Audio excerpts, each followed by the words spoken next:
Salut à tous, bienvenue sur ce podcast d'Itoro, l'hebdo des marchés. On se retrouve comme toutes les semaines avec David. Salut David, comment vas-tu? Salut Antoine, bonjour tout le monde. Bah écoutez, moi ça va, hein, on a eu des marchés encore agités la semaine dernière. On a pas mal d'interrogations sur le plafond de la dette américaine, mais sinon, moi, à Ouais, titre personnel, ça va bien. à titre personnel, tout va bien. Bon, c'est le principal. J'espère que pour vous aussi, qui nous écoutez, ça va, même si en ce moment, c'est pas évident sur les marchés financiers puisque on a beaucoup de volatilité. Qui dit volatilité dit eh bien porte de saloon, ça peut arriver hein, de prendre voilà. Mais en même temps, on a quand même toujours des marchés qui tiennent bien, notamment le Nasdaq, hein, le Nasdaq qui est quasiment sur ses plus hauts annuels. Il progresse de plus de 25% depuis le début de l'année. Et on a quand même même si là actuellement il y a une petite correction, on le voit sur les marchés européens, on a quand même des marchés qui tiennent bien, mais on a ce plafond de la dette américaine qui, eh bien, tant qu'on n'a pas résolu ce problème, on va dire, eh bien, les marchés sont quand même sous pression. Bah, comme tu le dis, hein, c'est, la question qu'on se pose, désormais, hein. Avant, c'était l'inflation. Maintenant, Mm. c'est, de savoir si, d'ici le 1er juin, on va réussir à trouver si, les États-Unis et le gouvernement américain, hein, le président Biden va réussir à trouver justement un accord pour relever le plafond de la dette. Ce qui pourrait être, justement, quelque chose d'assez, stratégique, hein, parce que s'ils n'arrivent pas à relever le plafond de la dette, c'est toute la fonction publique américaine qui pourrait éventuellement, Ouais. ne pas être payée ou avoir des retards de paiement.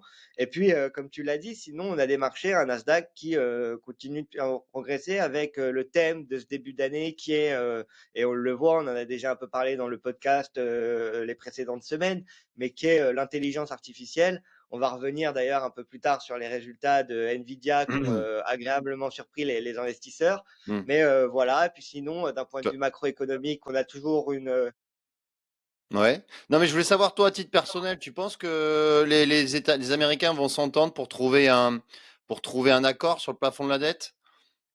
bah, je pense que oui. J'ai fait d'ailleurs un Mm. sondage sur mon feed eToro, Ouais. sur lequel la plupart des analystes ont répondu, et on le voit que, on est assez d'accord pour, penser en tout cas qu'ils vont réussir à trouver un accord. C'est pas comme s'ils avaient vraiment le choix, hein. Ça peut, sinon créer des problèmes, bien plus Mm. graves, donc je pense que c'est ce qui risque de se Ouais. passer. Maintenant la question c'est est-ce qu'ils vont le trouver pour le 1er juin ou est-ce que ça va être un peu décalé? Ouais. Mais je pense que sinon, on C'est vrai, les c'est vrai le que le gouvernement 1er juin, ça américain risque approche, de hein, c'est que dans 6 jours. Donc maintenant, on va dire que le temps joue un peu contre les marchés, on l'a vu. Bon, après, il y a des bonnes nouvelles quand même, c'est sur le front des résultats d'entreprise. Notamment, alors Nvidia, on va parler d'Nvidia parce que c'est quand même assez incroyable ce qui se passe, puisque là, le leader hein, des cartes graphiques aux États-Unis, au monde d'ailleurs, eh bien, a publié ses résultats et en avant-marché, le titre progresse de 25%. Alors j'ai fait le calcul, la valorisation maintenant du groupe devrait atteindre les 1000 milliards de dollars. Donc Nvidia devrait rentrer dans le cercle très fermé hein, de ces sociétés qui ont dépassé les 1000 milliards. On a, pour rappel, Apple, Microsoft et Google. Et Nvidia donc serait la quatrième boîte à faire partie de ce cercle fermé. Alors toi, je sais David que tu as, t'as regardé avec précision les résultats. Qu'est-ce que tu peux nous en dire du coup? bah, que déjà ça a été, très surprenant, hein, Nvidia qui, arrive justement sur un nouveau plus haut, historique, Mm. et qui, comme tu l'as très bien dit, gagne 25 dans la soirée après l'annonce de ses résultats.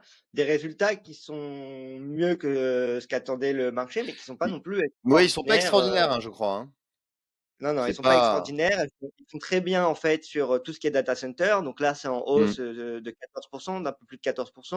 Ce qui a bénéficié notamment des recherches avec l'intelligence artificielle et cetera. Bah, alors data center a profité de cet engouement.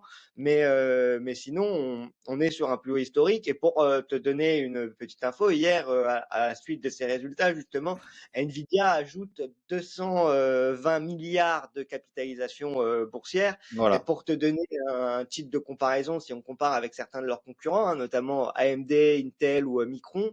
AMD, c'est 175 milliards de, capitalisation boursière, Intel, c'est 120 milliards et Micron, c'est 73 milliards. Donc Mm. hier, en une heure, à la fermeture du marché, en gros, Nvidia a gagné en capitalisation boursière autant que Intel ou que Micron. Donc, Ouais. d'un point de vue value investing, là, on pourrait peut-être arriver. Bon, alors après, on le dit en trading et en analyse technique, on vend, enfin, le trend is your friend, la tendance est ton ami. Mais là, on arrive sur des plus hauts historiques pour Nvidia, même si les résultats sont plutôt correctes, on pourrait avoir une prise de bénéfice de la part des investisseurs, notamment aujourd'hui à l'ouverture des Ouais.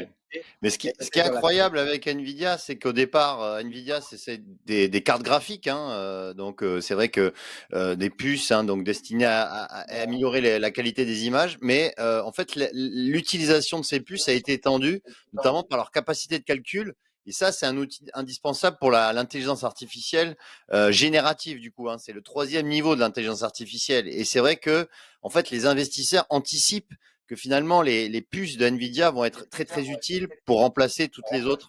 Et par conséquent, ça fait un potentiel énorme de croissance. Alors aujourd'hui, effectivement, Nvidia, hein, je regardais, ça fait que entre guillemets 8 milliards de bénéfices, 8 milliards de dollars pour une valorisation qui va être à 1000 milliards, donc ça c'est énorme. Comparé par exemple, je prends une comparaison Apple. Apple, ça fait à peu près 80 milliards de bénéfices. Donc on est 10 fois plus que Nvidia. Donc du coup, voilà, c'est vrai que la valorisation d'Nvidia va être très importante, hein, mais effectivement, la bourse anticipe toujours ce qui devrait se produire et donc à l'image d'un Tesla un peu à un moment donné quand Tesla était valorisé plus de 800 milliards. Voilà, Nvidia profite de cet engouement de l'intelligence artificielle et, clairement. et avec Meta, Nvidia, c'est aujourd'hui l'action qui performe le mieux en ce début d'année sur les marchés américains. Ouais, effectivement.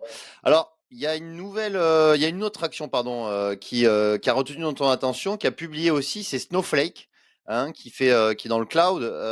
Snowflake, et elle, pour le coup, a déçu, hein, puisque les résultats sont sous les attentes. Et d'ailleurs, on a un titre qui chute, hein, je crois, avant bourse. Alors, on a un titre qui chute. Alors, c'est pas les résultats qui sont sous les attentes, c'est les Ouais, prévisions en fait qui ont été décevantes pour Snowflake.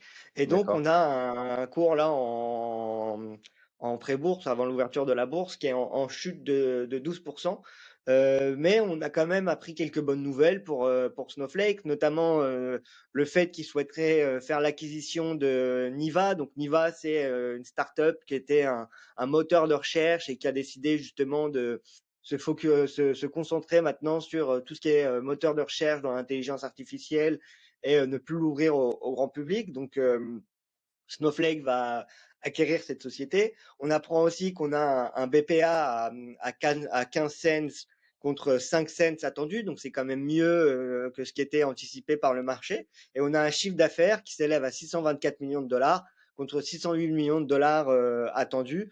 Donc voilà, c'est des chiffres quand même corrects pour Snowflake parce que par exemple, le chiffre d'affaires, si on compare d'une année sur l'autre, il a Hmm, augmenté de 48%. hmm, Alors, c'est pas négligeable. C'est sûr que l'année précédente, la croissance était encore plus importante parce que elle s'élevait à 85%, donc c'est un peu moins bien que l'année précédente, mais on reste quand même sur une société qui a une belle croissance et puis on le voit, le cloud aujourd'hui, c'est quelque chose qui marche de plus en plus. D'ailleurs, Alibaba a décidé de se séparer justement et de se scinder leur division cloud. Donc c'est un secteur qui intéresse de plus en plus les investisseurs. Et là, hmm. Snowflake, avec la petite correction, éventuellement, on pourrait revenir sur des prix d'achat qui sont intéressants. Si on compare avec l'objectif des prix des analystes, on est aujourd'hui en dessous de l'objectif des prix moyens, parce qu'on a un objectif des prix moyens des analystes qui s'élève à 184,75 dollars et une estimation élevée à 215 dollars. Donc Hmm. Snowflake, qui, on le disait en plus au début, la tech a tendance à bien performer. On a bien corrigé en 2022. On arrive sur des niveaux qui sont plutôt relativement bas parce que, pour rappel, on avait atteint un plus haut aux alentours des 300, un peu plus de 390 dollars pour Snowflake. Donc on a corrigé de plus de moitié. Et là, même si les prévisions sont un peu décevantes, ça pourrait Hmm. être un point d'entrée pour des personnes qui souhaiteraient avoir une exposition au cloud éventuellement assez intéressante. Donc Snowflake, même si les prévisions sont moins bien qu'entendues, faut toujours garder un œil, je pense, sur cette valeur. C'est une valeur qui pourrait justement surprendre d'ici les prochains mois, les prochaines années. Ouais, juste j'apporterai un bémol par rapport à Snowflake, parce que je regardais, c'est une société qui a jamais fait de bénéfices hein, depuis qu'elle elle est cotée. C'est vrai que les pertes se creusent. Alors, ce qui est, comment dire, assez contradictoire, puisque comme tu disais, le chiffre d'affaires explose, hein, puisqu'il a attendu à x2 hein, en 2023.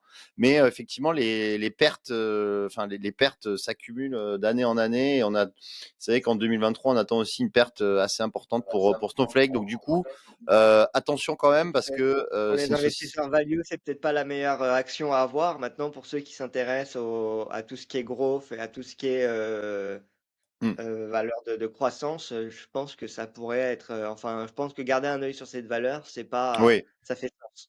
Oui, oui, bien sûr, on va surveiller ça. Alors, justement, on va terminer par Zoom, une autre valeur de la tech américaine qui, pour le coup, ce qui est assez, moi j'étais assez surpris, hein, tu vas me dire ce que tu en penses, mais c'est vrai que le titre a surpris positivement puisque on a eu un bénéfice et un chiffre d'affaires au-dessus des attentes et un relèvement des prévisions.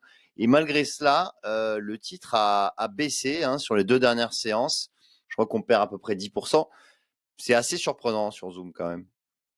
Bah, surtout que, après les résultats et après l'annonce des résultats de Zoom, hein, on avait un titre qui, gagnait, justement, qui gagnait un peu plus de 4 après l'annonce de ces Mmh. résultats et on a un BPA qui est, par exemple, supérieur à ce qu'attendait le marché, hein, parce que le marché, tablait sur, 99 cents. On a eu un BPA à 1,16 $. On a un chiffre d'affaires qui, lui, augmente de 3% d'une année sur l'autre et qui dépasse le milliard de dollars. On a 1,1 milliard de dollars et les analystes tablaient sur 1,08 milliard de dollars. On voit aussi que l'entreprise continue à grossir sa base clientèle, hein, notamment les entreprises clientes, hein, qui est en hausse de 9% d'une année sur l'autre heu, avec 215 900 entreprises clientes et donc Mmh. voilà, on voit des résultats qui sont quand même, corrects pour, Zoom et si on regarde d'un point de vue, purement, prix, c'est une action qui a, c'est simple, elle a eu un fort engouement, pendant le covid, en 2020 quand on Ouais. a annoncé en mars 2020, et cetera. Ça a été, l'une des actions, ce qu'on Mmh. appelait les actions covid qui ont fortement profité Ouais, elle justement a pris des 400%, gens 400% en 2020. reste à la Mmh. maison, et cetera et puis après on a, fortement corrigé, hein, sur les années qui suivent parce qu'on est retombé on est même désormais, au niveau de 2019, hein. On est aux Mmh. alentours de 60 l'action et donc si on regarde encore une fois, avec, les objectifs de prix, moyens pour, Zoom, on a un objectif moyen qui s'élève quand même à 84,75 une estimation élevée à 95. Donc on est bien loin de l'euphorie d'il y a quelques années, mais Zoom qui pourrait justement repartir. Et là, on arrive sur des niveaux de support assez intéressants, je trouve, sur l'action. Donc, garder un œil aussi sur Zoom et voir comment ça évolue d'ici les prochains mois. Moi, je pense que c'était une des valeurs justement qui pourrait repartir d'ici les prochains mois, les prochaines années. Et là, je pense qu'on est arrivé à un niveau quand même assez bas sur Zoom. Donc, garder un œil Mmh. dessus aussi. Je pense que ça peut valoir le coup. Oui, pour le coup, c'est vrai que Zoom, c'est qu'on revient, comme tu le dis, sur un niveau de support aux alentours des 60 $. Parce que là, on a perdu 12% juste après les résultats, donc on revient sur les niveaux de support. C'est vrai qu'en plus, Zoom, c'est quand même une société qui fait des profits, hein, mine de rien. C'est une société hein, qui a fait un résultat, qui a eu un résultat net hein, de plus de 200 millions d'euros. Donc, on a quand même une société, c'est pas comme les majorités des sociétés tech qui est en perte. C'est une société qui gagne de l'argent, mais effectivement, il y a eu peut-être des déceptions dans les relèvements de recommandations. Toujours est-il que Zoom, pour l'instant, c'est vrai que c'est un niveau qui peut être intéressant sur la valeur. Si, bien évidemment, on a toujours une hausse du Nasdaq, mais le Nasdaq, hein, qui, quand même, je le rappelle, prend 25% depuis le début de l'année, et Zoom baisse de 7% depuis le début de l'année. Donc, on a quand même une sous-performance du titre assez importante. Donc, ça peut être intéressant dans une perspective moyen-long terme, comme tu le disais, oui. Juste pour rappel, ce qu'on disait au début, quand même rester prudent en ce moment, hein, parce que, même si, on pense que, le gouvernement américain va trouver une solution pour, justement le plafond de la dette et va l'augmenter, on n'est jamais à l'abri que, les débats se prolongent et cetera. Moi, je pense d'un point de vue personnel, si on ne trouve pas un accord rapidement sur le plafond de la dette, Mmh. ça risque d'entraîner une forte volatilité sur les marchés. N'oubliez pas qu'aussi aux États-Unis, le système de retraite marche par capitalisation et non par répartition comme en France. Donc, si, la fonction publique n'est plus payée et cetera, ils vont récupérer de l'argent sur les marchés, hein, là où est leur épargne. Donc, en plus de la panique, on pourra avoir des marchés qui baissent. Donc restez quand même, prudents. Voilà, je pense qu'on a fait le tour. La tech qui, reste aujourd'hui le secteur phare et donc l'intelligence artificielle qui reste le thème de ce Mmh. premier trimestre 2023 pour la plupart des grosses boîtes. Puis je pense qu'on a fait le tour pour cette semaine. Si vous avez Ouais, des commentaires, n'hésitez pas à liker, commenter, à nous dire si vous souhaitez qu'on parle d'une action en particulier, si vous avez des axes d'amélioration. On se fera un grand mmh. plaisir avec Antoine pour, y répondre. Et puis merci à Antoine pour ton temps. Bah, merci, Heu, non mais avec grand plaisir. Écoute, non, je pense qu'effectivement, comme pour le mot de la fin, c'est, prudence parce que la volatilité est importante. Les marchés ont quand même fortement progressé depuis le début de l'année. Donc il pourrait y avoir une correction, d'ailleurs une correction qui a commencé, hein, là, par exemple, là, je parle du marché français, mais on est passé de 7 500 à 7 200 points là en 3 séances. Donc on a perdu 5 là, assez rapidement, mais donc voilà, attention quand même, le Nasdaq lui toujours au plus haut, toujours en super forme, mais attention quand même. Et on en parlera la semaine prochaine, donc dans ce podcast, l'hebdo des marchés. Merci à tous et n'hésitez pas à nous dire en commentaire si vous voulez qu'on commente une action particulière ou si vous avez des remarques. Merci, au revoir. Salut!